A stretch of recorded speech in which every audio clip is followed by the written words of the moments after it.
paz que ao despertar de um novo homem nos induz. Te conclama, irmão, de última hora, a ingressar nesta seara de luz. Te conclama, irmão, de última hora. Queridos amigos, companheiros de doutrina espírita, muito boa noite. Olá, pessoal.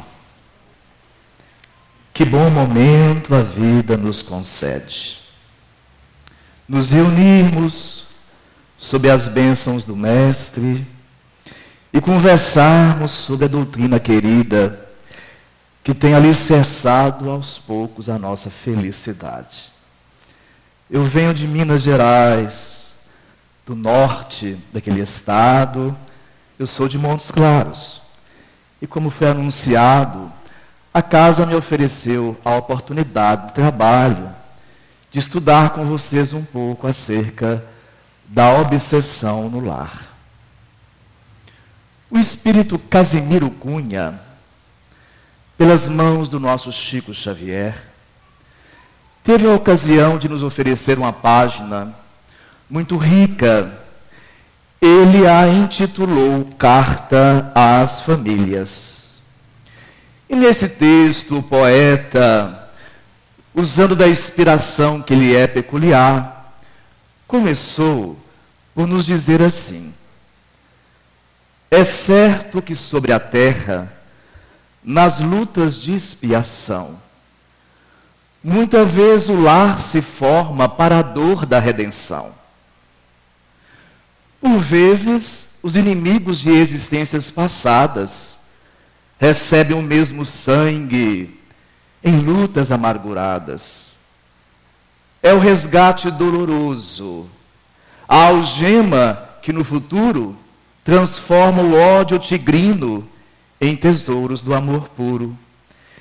Eis porque não raro, nessa prova que redime, irmãos surgem contra irmãos, raiando até para o crime. O poema prossegue. Vamos apreciá-lo mais adiante no seu conjunto. Mas esse poema nos evoca o texto de Mateus. O capítulo 10 do Evangelho segundo Mateus construiu falas do Cristo em que ele formulou o chamado sermão apostólico. É um texto de orientação aos seus discípulos, aos seus apóstolos. E a certa altura, no versículo 36, Jesus faz um resgate. Ele recorda uma fala do profeta Miqueias e nos assevera: e os inimigos do homem serão seus familiares. E os inimigos do homem serão seus familiares. Nas diversas traduções, o contexto e a essência não se alteram. Mesmo o nosso Haroldo Dutra, que nos traduziu o Evangelho do grego recentemente, dentro do movimento espírita, faz ligeiras adaptações para nos dizer: e os inimigos do homem serão os membros da sua casa. O texto de Casimiro, o resgate que Jesus faz da fala de Miqueias, evidentemente precisa de um esclarecimento. Vamos buscar das páginas do Evangelho segundo o Espiritismo um texto muito rico. Ele está no capítulo 4. E Kardec o intitulou A Reencarnação e os Laços de Família. Ali o nosso codificador se esmerou por nos apresentar as bases sobre as quais se constituem a família na vida espiritual e a família no plano material. Allan Kardec, através dos ensinos dos espíritos superiores identificou 3 elementos na formação das famílias que residem no mundo espiritual. As famílias em equilíbrio na vida espiritual. Um desses elementos, a afeição. Outro, a simpatia. Pode haver afeto, mas os espíritos não serem simpáticos entre si. Não viverem a mesma sintonia de ideais e interesses. E acrescentou Allan Kardec, além da afeição, além da simpatia, semelhança de inclinações. Por isso, tendemos a constituir famílias que se interessem por questões comuns. Famílias de professores, famílias de artistas, famílias de juristas, claro, com as devidas exceções, nos núcleos familiares. Quando Allan Kardec passa a estudar a composição das famílias terrestres, ele vai observar que o ensino dos espíritos se altera para identificar outros elementos. As famílias terrestres são compostas, segundo o texto, de espíritos simpáticos entre si. Além dos espíritos simpáticos na família, podemos encontrar espíritos antipáticos a outros membros da família. E até aquilo que Allan Kardec chamou de espíritos estranhos. Excepcionalmente, o lar pode receber espíritos, almas que não têm vinculação de passado com aquela grei familiar, com aquele conjunto de almas em evolução, por razões variadas. E ficamos questionando, mas não deveria ser como no mundo espiritual? Os benfeitores não nos deveriam orientar na formação de famílias, atendendo aos princípios que as orientam na vida espiritual? Seria mais fácil, né, gente? Oh, como seria mais fácil. Mas não. Kardec obtém um esclarecimento. Há 2 razões para ser assim. Essa composição heterogênea é importante para os espíritos simpáticos entre si encontrarem nessa experiência uma prova. E o que é a prova no espiritismo? É uma experiência, lição, que alicerça competências em nós com vistas a tarefas futuras. E para aqueles espíritos que estamos considerando como antipáticos ao grupo, ou estranhos espirituais ao grupo, o objetivo dessa composição heterogênea está em encontrarem nesse meio um meio de progresso. Porque eles receberão influências dos espíritos que estão simpáticos entre si. Eles receberão cuidados. E a essas influências e sob esses cuidados, o caráter de cada qual tenderá a se abrandar. As antipatias tenderão a se esvair. E uma homogeneidade vai dar curso. Arremata Allan Kardec. As famílias terrestres têm que ser assim compostas, porque é assim que nós podemos fundir a diversidade das categorias de espíritos. Não aprendemos que há 10 classes de espíritos em O Livro dos Espíritos? Elas se marcam por diferenças. Como formar a profecia com que Jesus tantas esperanças nos deu? Um só rebanho, um só pastor, sem que haja um meio, um laboratório, onde as diferenças sejam trabalhadas e as qualidades sejam somadas. Por isso as nossas famílias têm essa composição. Mas o Espírito Emmanuel, o Emmanuel de tão rica sabedoria, ele trabalhou um conceito de família numa obra muito importante chamada Vida e Sexo. É uma pequena brochura, meus amigos, do conhecimento de tantos de nós. Mas, em verdade, na síntese daquele livro, está imersa uma enciclopédia de vivência familiar. E o Emmanuel, o Espírito, define família como o centro dos nossos reflexos essenciais. Vocês imaginem o que é morar numa casa de espelhos? Onde existem espelhos por todas as paredes, onde podemos nos surpreender por vários ângulos, em profundidade. A família é o centro dos nossos reflexos essenciais. A divindade e os bons espíritos orientam a formação de nossas famílias para compor nelas espíritos que sejam capazes de se espelharem, mostrarem uns aos outros facetas que a nossa percepção normal não iria diagnosticar. Então, na família, nós nos espelhamos uns aos outros.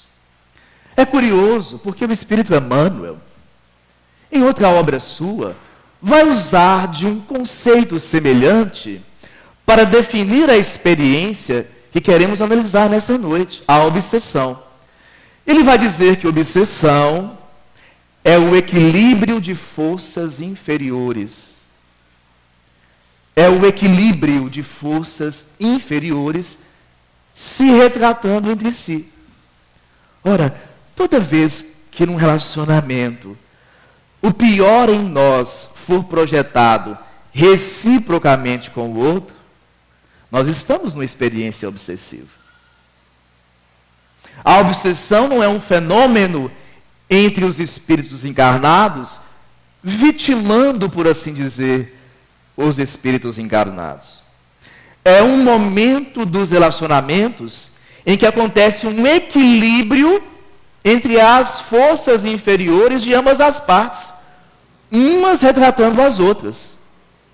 Ora, os espíritos antipáticos e estranhos que compõem a família se recebem dos espíritos que são unidos, simpáticos entre si, um tratamento igualitário. A obsessão está na família por conta dos seus próprios membros, das atitudes dos seus próprios pertencentes. Mas queremos falar, sobretudo, da influência espiritual na família. A família, na sua formação, obedece, na sua constituição, 3 palavrinhas: afinidade, compromisso e requisições. A afinidade aqui representando a linha de harmonia que possa existir no casal formador. É uma influência espiritual. Essa afinidade que os aproxima, que os enlaça.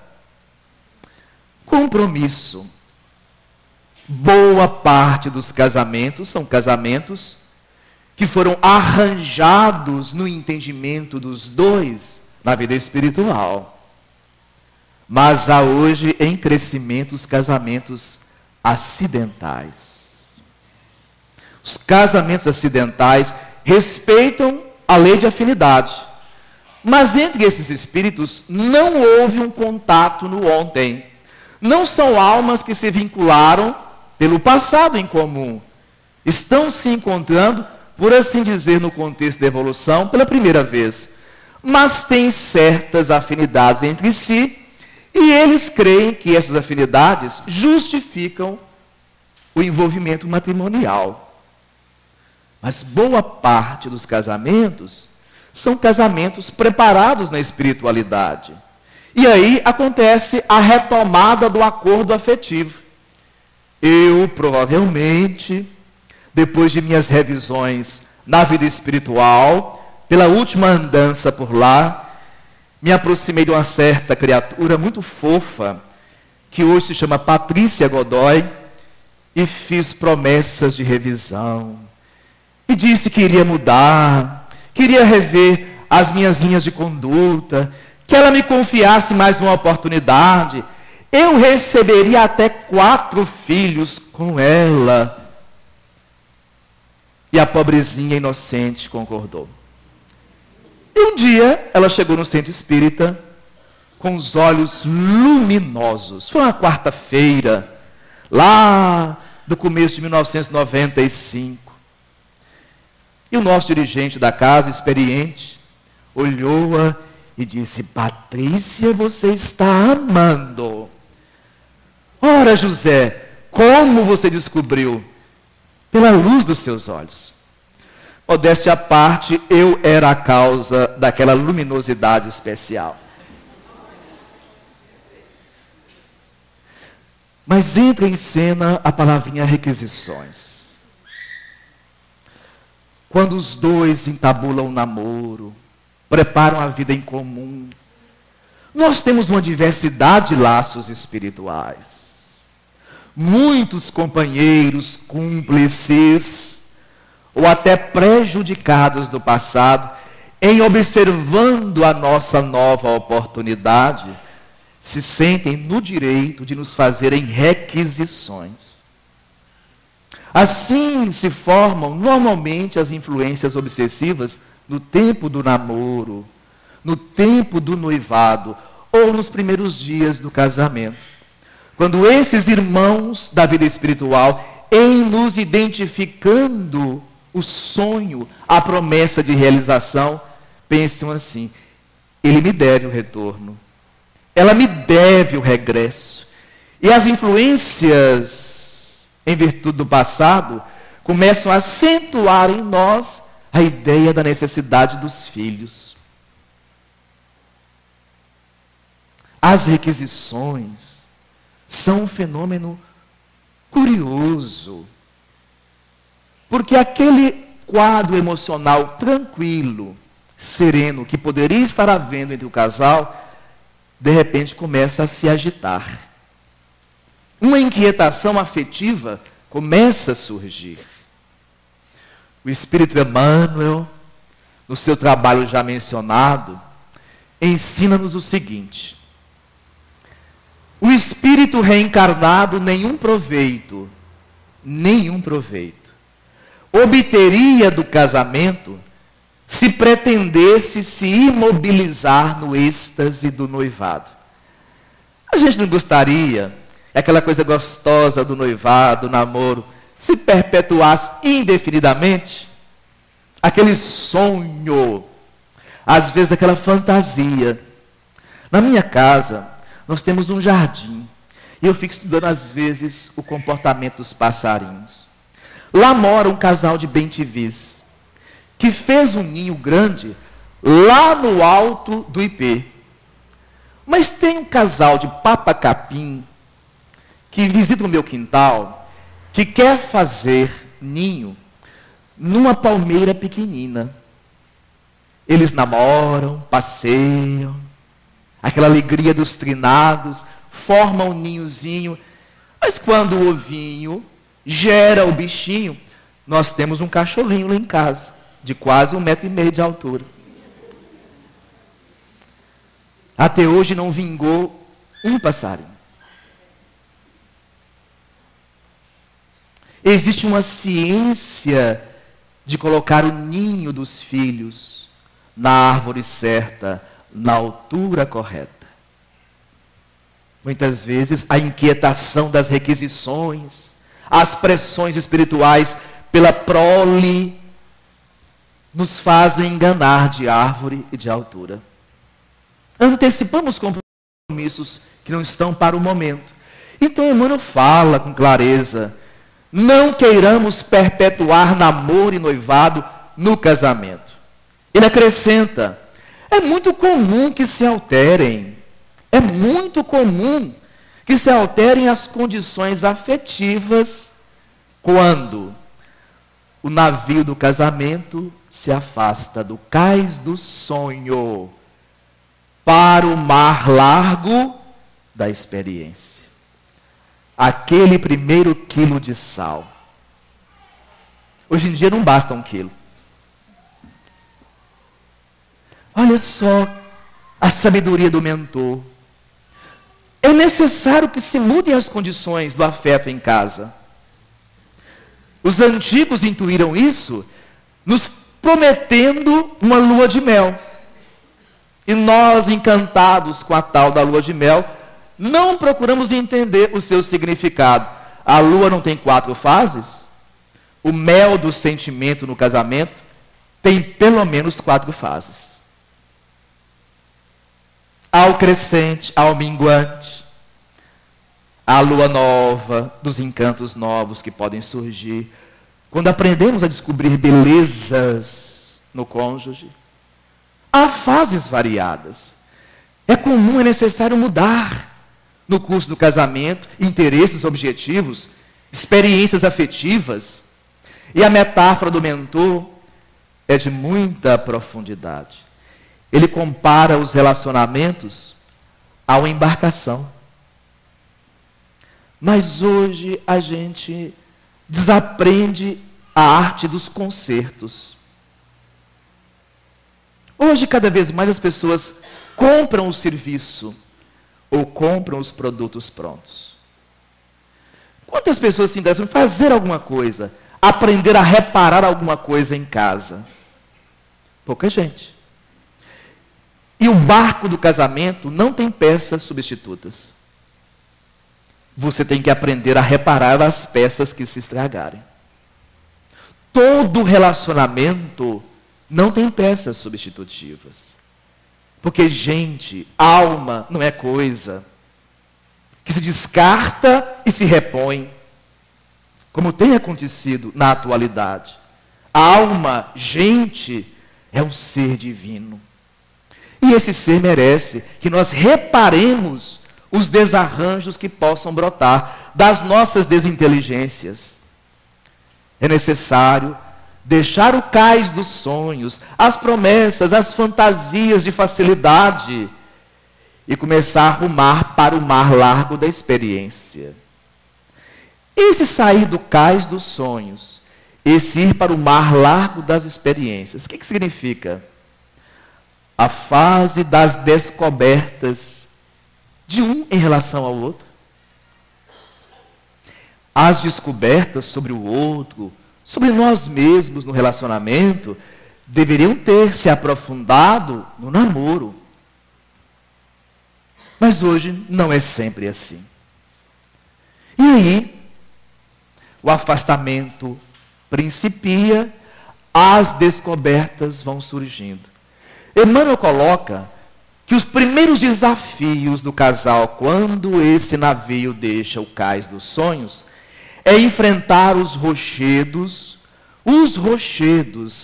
ocultos das dificuldades morais na personalidade de cada um.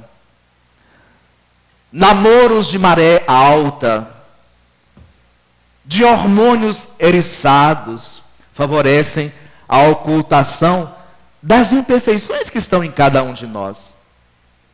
Quando aquele namoro começou, em começo de 95, uma amiga de Patrícia, uma senhora, perguntou a mim na rua: soube do namoro de vocês, que bom. E você encontrou algum defeito em Patrícia? Eu, ingênuo, respondi: sim, alguns. Bom, ela contou a Patrícia. Foi a primeira briga. E ela contou a Patrícia e recomendou: minha filha, não tenha defeitos. É uma forma ilusória. Nós temos imperfeições. Admiti-las é fundamental. Esses rochedos ocultos estão lá. Nós não os procuramos muitas vezes. Mas quando procuramos conhecer o outro de verdade, e não vimos aquele detalhe de sua personalidade, isso se chama prova. Não era para ser encontrado. Era para ser revelado no casamento. Revelado antes, o consórcio poderia não acontecer. Os rochedos.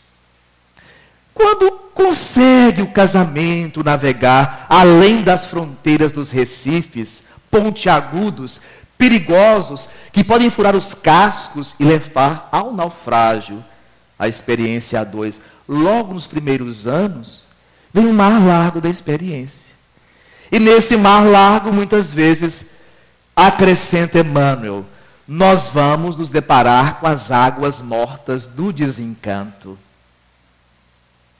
A rotina familiar, a luta familiar, os problemas do conjunto, as alegrias da grei familiar. Quantas coisas se somam e vão formando uma espécie de rotina.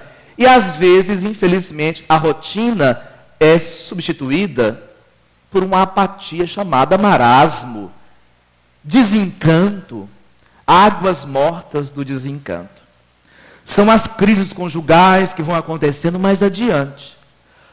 Nesse momento, meus amigos, novas influências espirituais tenderão a aparecer.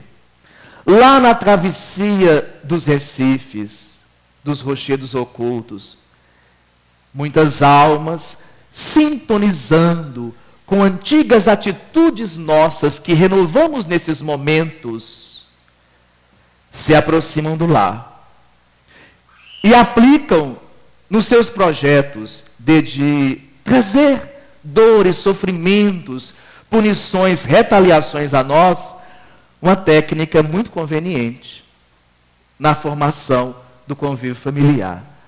A técnica da tempestade. Imaginem no campo mental de vocês, a beira-mar, os recifes, as pedras pontiagudas, o navio tentando zarpar e uma tempestade chegando. Que tempestade? As brigas. Precisaremos hoje conversar sobre as brigas no lar. Muitas vezes são agitações de mentes interessadas no nosso desgoverno, no empobrecimento do nosso convívio por metas criminosas.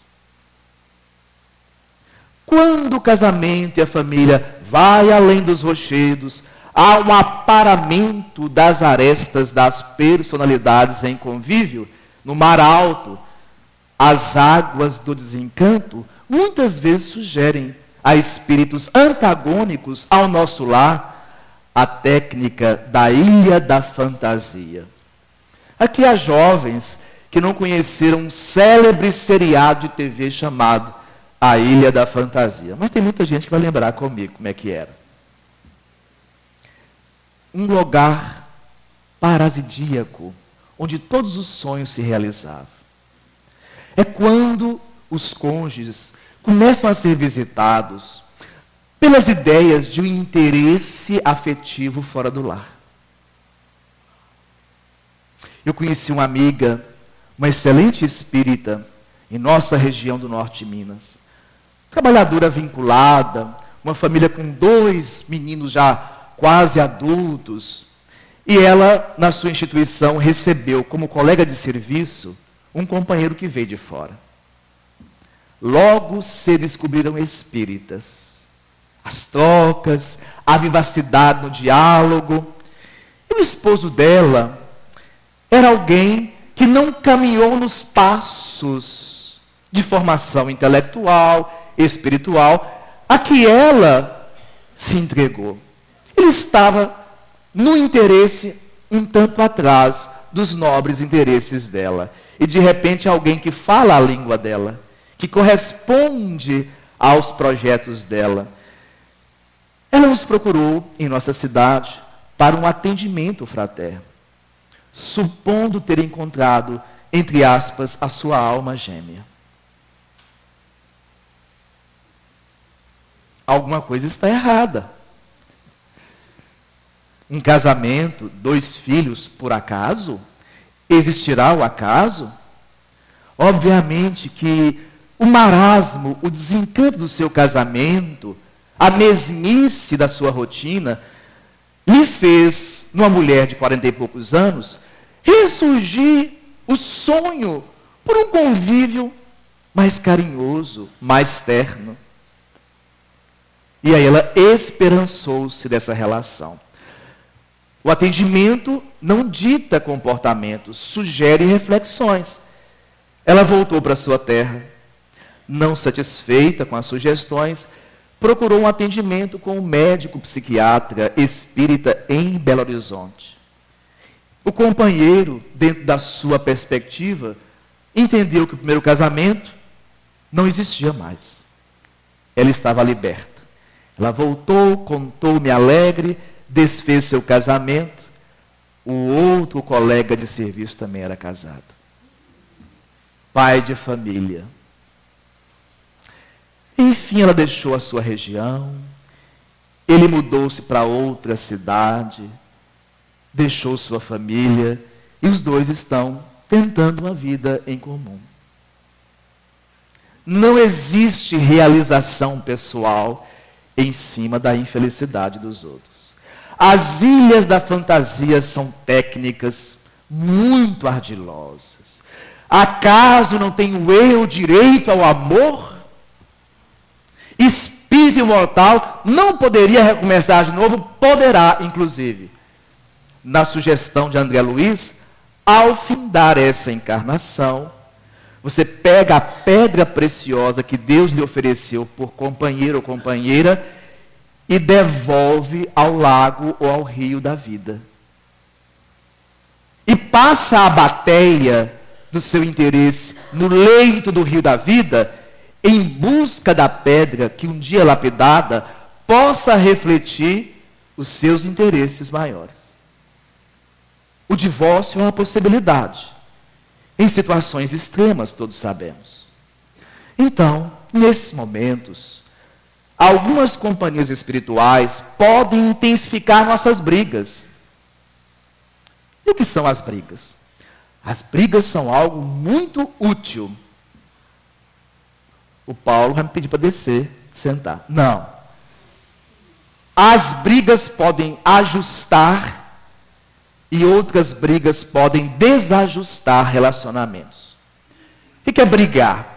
Num certo momento, eu não consigo compreender o outro. Num certo momento, eu não consigo compreender o outro. Se esse evento me convocar com o outro a discutir as diferenças dentro da civilidade e do respeito necessários, a briga veio ajudar? Veio. Uma diferença, um desentendimento convocando os dois a reavaliarem posturas e metas.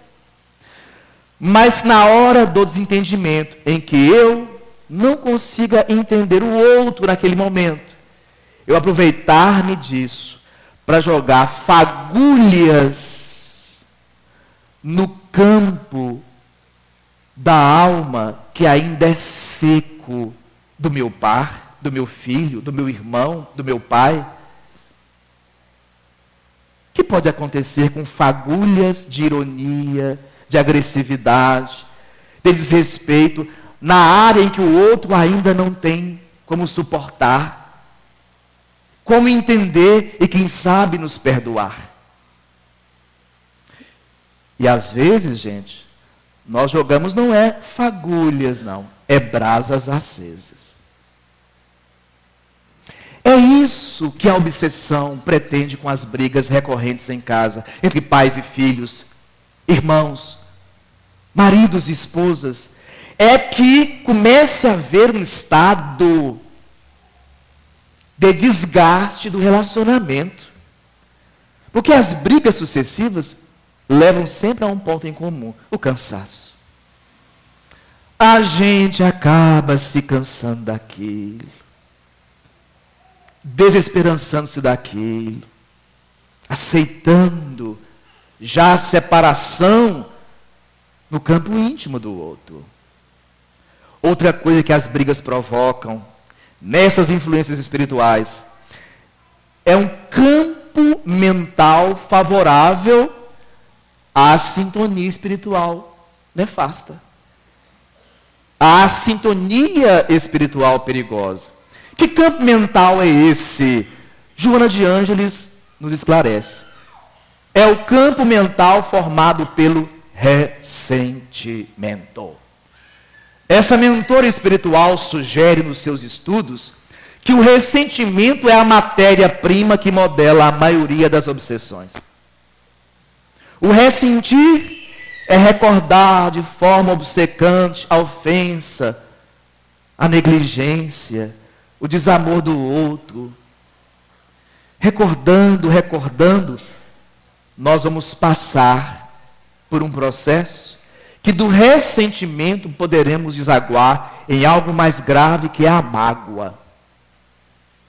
A nossa alma, o nosso ser, nós, em verdade, temos, vamos supor assim, para entendimento, as nossas artérias afetivas, por onde o fluxo do bem-querer, da amizade, do amor, da ternura circulam.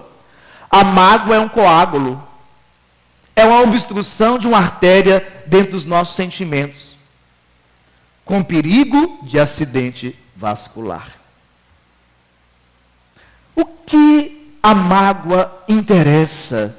Por que espíritos antagônicos ao nosso grupo familiar se preocupam em que nos magoemos reciprocamente? Toda família tem duas defesas naturais. Toda família possui duas defesas. O sentimento amoroso que tem entre si e a noção do dever. A sociologia, a economia sugerem coisa diferente. O principal na família é o patrimônio físico, é o patrimônio cultural, é a transmissão de saberes aos filhos. Na visão reencarnacionista, na construção da felicidade futura, há em nossa família duas barreiras vibratórias que devem ser protegidas com esforço. Uma chama sentimento amoroso, é a ternura.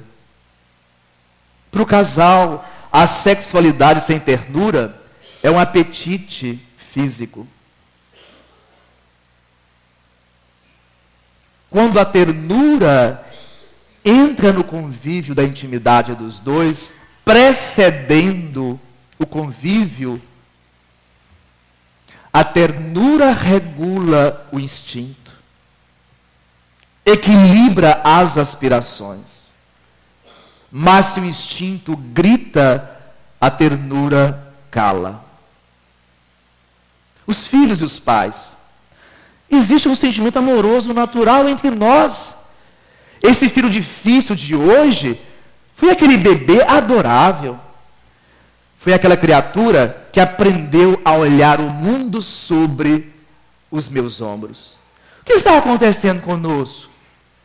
Por que está definhando, empobrecendo o nosso convívio?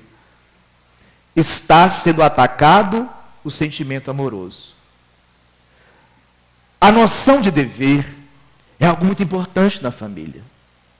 Somos balançados por muitas tentações econômicas, profissionais, humanas. A noção do dever me chama ao meu posto, me recorda o meu projeto reencarnatório e me alerta. É por essa via que eu devo caminhar.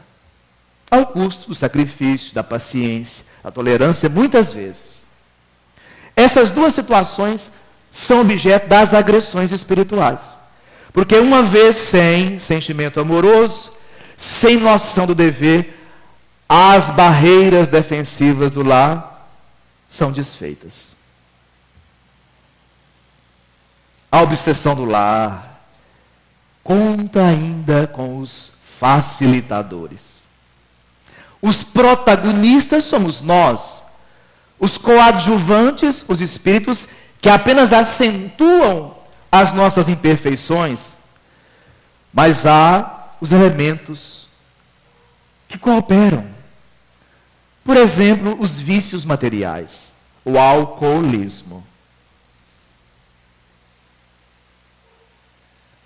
Quantas famílias, a partir das nossas, sofreram e sofrem com o incremento do álcool, acentuando as diferenças entre os que buscam se acertar. A ganância, a cobiça material, o uso das drogas. Mas há também os facilitadores morais, os ciúmes, as ironias, as discórdias, tudo isso vem fundamentar quando os inimigos do lar, momentaneamente incompreendidos acerca de nossas novas disposições, afetam o nosso lar com seus desamores, com seus ódios. Quando isso acontece, eles não sabem ainda. Mas a divindade prepara o nosso lar para berço futuro deles mesmos. É na reencarnação desses que eles encontrarão a fusão conosco, a simpatia conosco, a afeição conosco. Mas no momento, sem darem-se conta disso, esses espíritos procuram na família os intérpretes dos seus ódios. Há 4 tipos de intérpretes dos espíritos antagônicos ao lar dentro do seio doméstico. 4 porta-vozes dos pensamentos refratários desses espíritos. O primeiro é o usuário de álcool. É o alcoólatra. Eu sou defensor público do Estado de Minas Gerais. Estou nessa oportunidade há 18 anos. Sou abstêmio. Desde que compreendi o papel da alegria na minha vida espírita. Sou defensor público criminal. Venho de um lar onde o pai alcoólatra nos ofereceu páginas muito tristes de convívio. Então, no meu lar, o álcool não é usado, não é sugerido. Porque eu acompanhei centenas de lares destruídos e vidas ceifadas pelas facilidades que essa substância oferece de exaltar o desequilíbrio que é nosso, de projetar com forças os desequilíbrios que são nossos. Então, dizem os bons espíritos, o alcoólatra quase sempre é o porta-voz dos inimigos da família no lar. Quando ele grita e esbraveja, quando ofende e ameaça, quase nunca está só. É um doente, reclama tolerância, reclama amor, sim. Mas nesse momento, ele está traduzindo velhas mágoas de companheiros que nós não soubemos respeitar ou amar. O outro grupo de porta-vozes, vamos representar nos médiuns involuntários. O pessoal dos estudos da mediunidade. Que é um médium involuntário? Que está nas páginas do Livro dos Médiuns, que o médium involuntário é aquele que ignora a sua própria mediunidade. Não deu-se conta que é portador de uma faculdade especial, que não faz dele um ser extraordinário, mas um ser com responsabilidades diferenciadas. Os médiuns involuntários no lar abrem a boca muitas vezes mediunizados nas suas iras, nos seus gestos violentos, representando verdadeiros instrumentos de almas desafetas de nós mesmos. Mas muitos médiuns conscientes, voluntários de sua mediunidade, por não educá-la, quantas vezes não terminam instrumentos das agressões espirituais. Um terceiro grupo, os adolescentes em crise. Quem convive com os mesmos? Os adolescentes em crise. Quantas lágrimas! Quantas lágrimas! Acompanho pessoalmente uma luta de uma mãe com uma filha de 16 anos, já há alguns anos.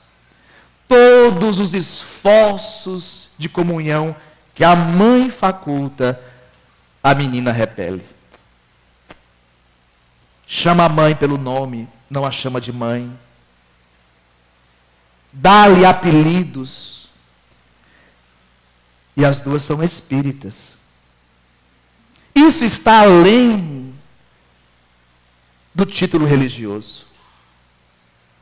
Nós sabemos que os nossos lares muitas vezes sofrem com adolescentes em crise.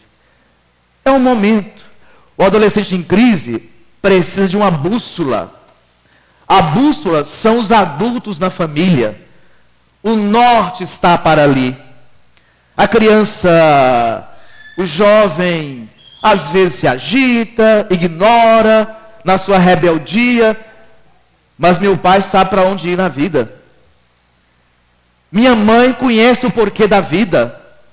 Eu não a compreendo, há uma amargura entre eu e ela, mas minha mãe sabe para onde vai. Basta isso, a paciência e o amor. Essa pessoa vai nos compreender adiante. Mas se o pai não sabe o que é a vida, o que eu faço aqui, se os pais não são bússolas, não tem norte espiritual positivo, se os pais não sabem para onde navegar, só a providência divina e sua misericórdia para nos situar em rumos benfeitores. O outro grupo de porta-vozes são os familiares violentos e irritadiços. Meus amigos, a irritação em casa, além de desgastante, de cansativo, é a produção de uma matéria mental que estimula uma série de desajustes. Precisamos do esforço educativo em relação à agressividade, em relação à irritabilidade. Com esses 4 porta-vozes, quantas coisas não escutamos na família? Quantas coisas não vimos nas famílias? Por isso Casimiro Cunha começou assim. É certo que sobre a terra, nas lutas de expiação, muitas vezes o lar se forma para a dor da redenção. Bem-vindo o lar, seja como esteja o nosso lar. Por vezes, os inimigos de existências passadas recebem o mesmo sangue em lutas amarguradas. Não é fácil. Mas que tesouro! Que forças vão fluir de nós nas vitórias parciais ou adiante, nesse mistério de vivermos a tarefa de Deus para os nossos semelhantes, co-criando possibilidades, co-criando oportunidades. É o resgate doloroso, afirma o Espírito. É uma algema, aparentemente. É a algema que no futuro transforma o ódio tigrino em tesouros do amor puro. Eis porque, nessa prova que redime, irmãos surgem contra irmãos, raiando até para o crime. Então acrescenta o benfeitor dos poetas, mas a dor, a grande dor, que reforma toda a gente, recolhe-os no seu regaço, fraterniza-os novamente. E Casimiro Cunha passa a falar conosco. Por isso, meus amigos, todo ensino em substância é que a paz no lar terrestre depende da tolerância. De tudo que aprendêssemos das religiões, dos espíritos, da filosofia, da psicologia, da pedagogia, o sumo, a essência, a família demanda tolerância. A arte de ver o futuro, sabendo calibrar-se no hoje, com paciência, calma e esperança. Meus amigos, todo ensino em substância é que a paz no lar terrestre depende da tolerância. Eu te falo em particular, meu amigo, faças da tua casa o instituto da afeição. O nosso lar é um instituto, é uma escola, é uma universidade de afetos. Não há como aprendê-los se não começarmos em casa. Não serão suficientemente verdadeiros e nobres os formados lá no esquecimento dos de cá. Não te esqueças que em família a mais santa autoridade é a que nasce da energia que não desdenha a bondade. Todo ser humano usa uma fração de autoridade. Os pais têm importantes autoridades. Não nos esqueçamos que a autoridade é fundamental, a autoridade é real e necessária, mas ela deve emanar da bondade, a fim de seres ouvidos. Ah, como os maridos gostariam de ser ouvidos por suas esposas. Ah, que saudade daquelas reencarnações, daquelas esposas assim, como Maria. Diz Lucas no seu texto que Maria era uma mulher pensativa. Olha que coisa linda sobre a mãe de Jesus. Uma mulher pensativa, que refletia sobre os acontecimentos. Dirá Lucas, e Maria meditava sobre essas coisas. E Maria refletia sobre esses acontecimentos. Hoje, a gente fala, ela retruca.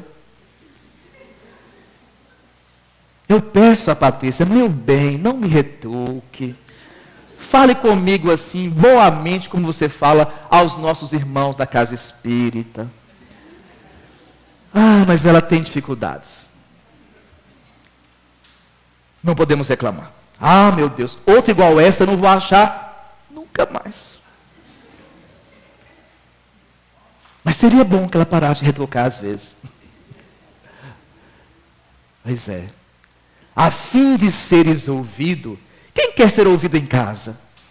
Ser escutado com razão, com respeito. Sugere Casimiro, a fim de seres ouvido, recorda que o verbo dar, oferecer-se, doar-se, na caravana afetiva, antecede o verbo ensinar. Antes de lecionar da cátedra, ofereçamos o exemplo, a atitude. Jamais te queixe dos teus. Eu parei de queixar de Patrícia porque eu lembrei do restante do poema. Jamais te queixe dos teus. Obrigado, Casimiro Cunha. Nem que seja em confidência, sugere ele. Nós temos o hábito de procurar confidências. O desabafo às vezes é necessário. Mas ele alerta, nem que seja em confidência. Muitas vezes nos desabafos há muita maledicência. Eu tinha uma amiga, tenho, lá em Montes Claros, de nossa casa, ex-presidente do nosso grupo, que se casou mais adiantada, assim aos 45 do segundo tempo. E ocorre que o esposo tinha muitos rochedos submersos.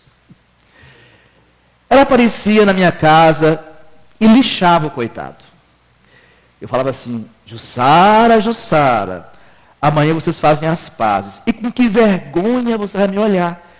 Contando tudo isso sobre ele, não faça assim, minha amiga. Conversemos no campo do otimismo, do respeito. Jamais te queixe dos teus, nem que seja em confidência. Porque desnatura a confidência, os desabafos, em maledicência. Há lutas em sua casa? Na minha também. Há desavenças no seu lar? No meu também. Sugere Casimiro, isso é a sombra, é verdade, que sai da gente.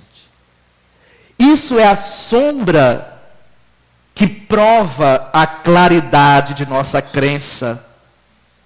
de nossa crença espírita, de nossa convicção cristã. Venha o atrito, venha a desavença, desde que me encontre soberano no meu equilíbrio espiritual. Desajusta, desgoverna um tanto, saberemos nos equilibrar.